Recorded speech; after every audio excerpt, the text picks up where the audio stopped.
নমস্কার বন্ধুরা, শস্য পোস্ত রান্নাঘরের পক্ষ থেকে আপনাদেরকে জানাই স্বাগত। আজকে আমি বানাবো ভিন্ন ধরনের ভিন্ন স্বাদের একটি পাতুরির রেসিপি। রেসিপিটির নাম বাদশাহী পাতুরি। এই পাতুরিটা বাচ্চাদের খুবই প্রিয়, খেতে যেমন দুর্দান্ত, বানানো ততটাই সহজ। আপনারা ট্রাই করে দেখুন, অবশ্যই ভালো লাগবে। যাক, আর কথা না বাড়িয়ে পাতুরি রেসিপিটা শুরু করি। পাতুরিটা বানানোর জন্য ভেটকি মাছ নিয়ে নিয়েছি। ভেটকি মাছটাকে কেটে পরিষ্কার করে নেব। পাতুরি বানানোর জন্য অবশ্যই ভেটকি মাছের পেটিটা সবথেকে উপযোগী।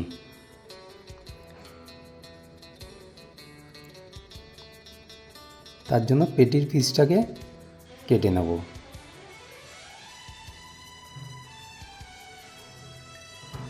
পিসটাকে ছোট ছোট করে টুকরো করে নেব। দেখুন, মাছটা দেখেই বুঝতে পারছেন সুন্দর ফ্রেশ।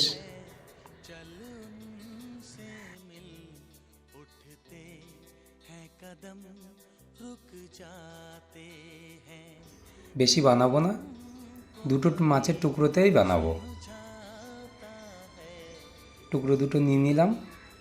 এবার মাছটাকে ম্যারিনেশন করে নেব। সামান্য নুনটা দুটো মাছেই মিলিয়ে নেব।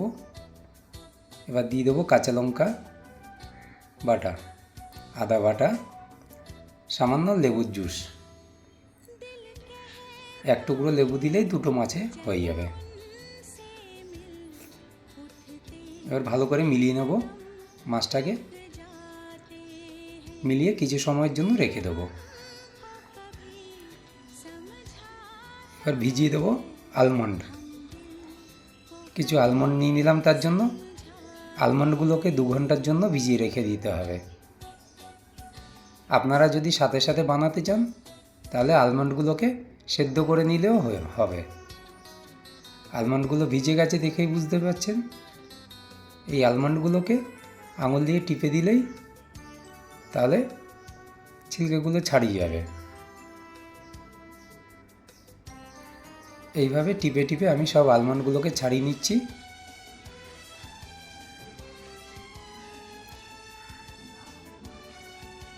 খুব সুন্দরভাবে আলমন্ডগুলো ছাড়ানো হয়ে গেছে। এবার মিক্সার তৈরি করে নেব। দিয়ে দিলাম আলমন্ডগুলো।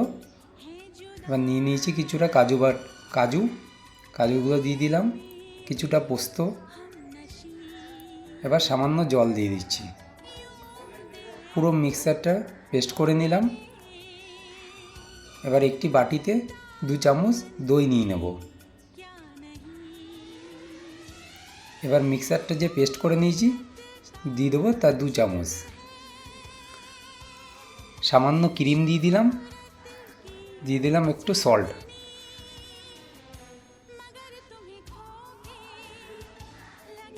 ভালো করে মিলিয়ে নেব।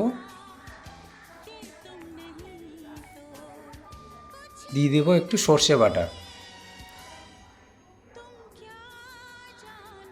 পুরো মিক্সারটা একসাথে মিলিয়ে নিয়ে সামান্য একটু ব্যালেন্স আনার জন্য চিনি দিয়ে দিলাম।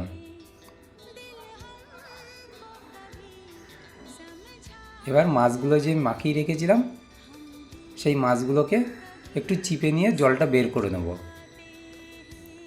জলটা বের করে নিয়ে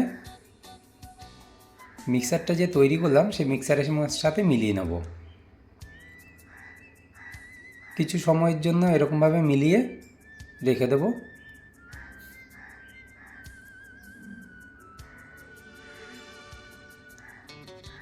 কমসে কম আধা ঘন্টা এরকমভাবে মিলিয়ে রেখে দিতে হবে। তাহলে যে মশলাটা মাছের মধ্যে ভালোভাবে ঢুকে যাবে। রেডি হয়ে গেছে।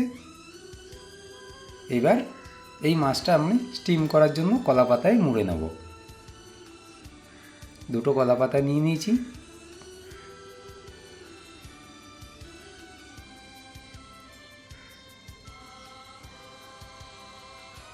মাছটা খেতে কিন্তু দারুণ হয়।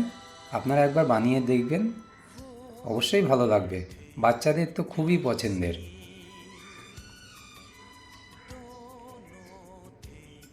এইভাবে কলা পাতাটাকে মুড়ে নেব।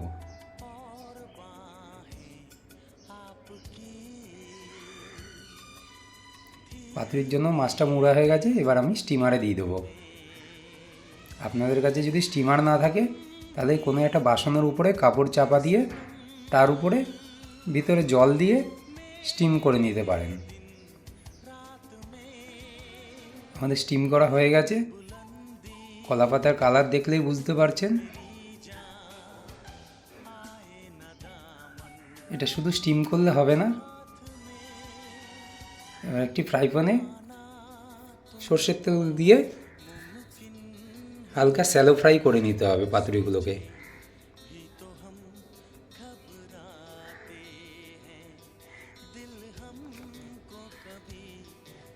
এই সর্ষের তেলে স্যালো ফ্রাই করলে পাতুরির টেস্টটা আরও বাড়ে। শুধু স্টিম হলে এটা অতটা ভালো লাগে না, কিন্তু স্যালো ফ্রাই করে নিলে সর্ষের তেল দিয়ে তাহলে সর্ষের তেলের একটা ফ্লেভারও আসে, পাতুরি স্মোক একটা ভাব আসে, বেশ সুন্দর টেস্ট হয়।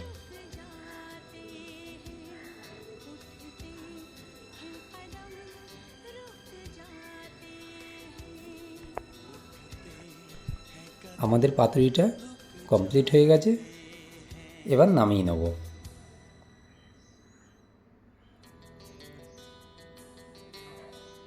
ভিডিওটা কেমন লাগলো আপনাদের মতামত অবশ্যই কমেন্ট করে জানাবেন। যদি ভালো লাগে একটি লাইক করে দেবেন। এত সময় ধরে আমার সাথে থাকার জন্য অসংখ্য ধন্যবাদ রইল।